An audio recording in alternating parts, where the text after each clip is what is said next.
রাজশাহী বিশ্ববিদ্যালয় শাখা ছাত্রলীগের দুই পক্ষের সংঘর্ষ, ককটেল বিস্ফোরণ ও ইটপাটকেল নিক্ষেপের ঘটনা ঘটেছে। গতকাল শনিবার রাত 11টা থেকে 1টা পর্যন্ত এ সংঘর্ষ হয়। এ সময় দফায় দফায় রামদা ও লাঠিসোঁটা হাতে একে অপরকে ধাওয়া দেয়।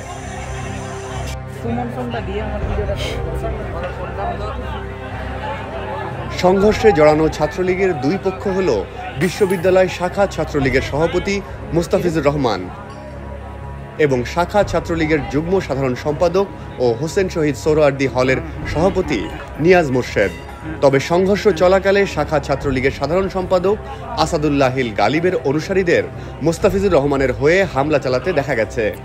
ছাত্রলীগের নেতাকর্মীর সঙ্গে কথা বলে জানা যায়, গেস্ট রুমে বসাকে কেন্দ্র করে এ ঘটনার সূত্রপাত।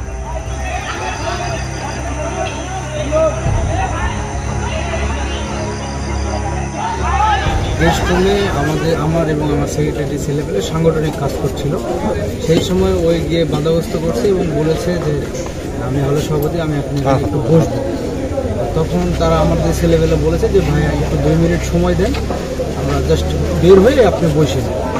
এর মধ্যেই কথা কাটাকাটি হওয়ার পরে ও বেশ কিছু বহিরাগত হলে ঢুকিয়েছে এবং ঢুকানোর পরে আপনার রেল স্টেশনের যে পাথর দেওয়া থাকে সেই পাথর, ইট,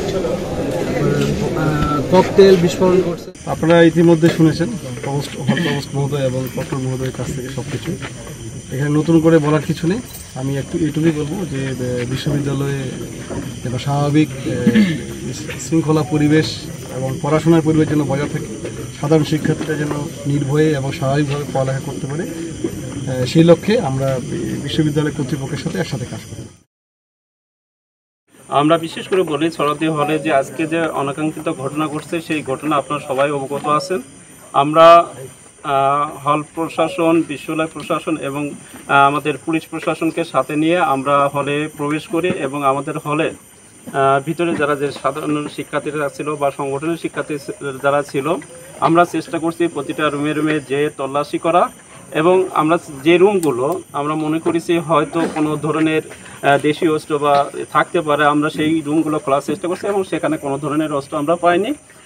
আমরা পেয়েছি ইট, অনেক ইট ভাঙা এবং চেয়ারের হাতলগুলো বা এই জাতীয় জিনিসগুলো যেগুলো আমাদের কোনো অস্ত্রের ভিতরে, মানে দেশীয় অস্ত্র বা বিদেশি অস্ত্রের ভিতরে পড়ে না, সেগুলো আমরা দেখতে পেয়েছি। আর কিছু শিক্ষার্থীর রুমে আমরা তালা দেখেছি যারা হয়তো এই সংগঠনের সাথে ছিল বা ঘটনার সাথে যুক্ত ছিল, তারা ডাইনিংয়ের উপর দিয়ে তারা হল ত্যাগ করছে। এখানে বর্তমানে কোনো বহিরাগত নাই। আমাদের সাথে সহযোগিতা করছেন পুলিশ প্রশাসন, তারা সরাসরি এখানে টিমটা ছিল প্রায় 30-এর অধিক সংখ্যক, যারা প্রতিটা রুমের চেষ্টা করছেন। আমরা 7 পর্যন্ত চেষ্টা করছি যে কোনো বহিরাগত বা অন্য কোনো সন্ত্রাসী হলে অবস্থান করছে কিনা। আমরা নিশ্চিত করছি যে এই ধরনের কোনো শিক্ষার্থী বা বহিরাগতরা হলে অবস্থান এই মুহূর্তে করছে না।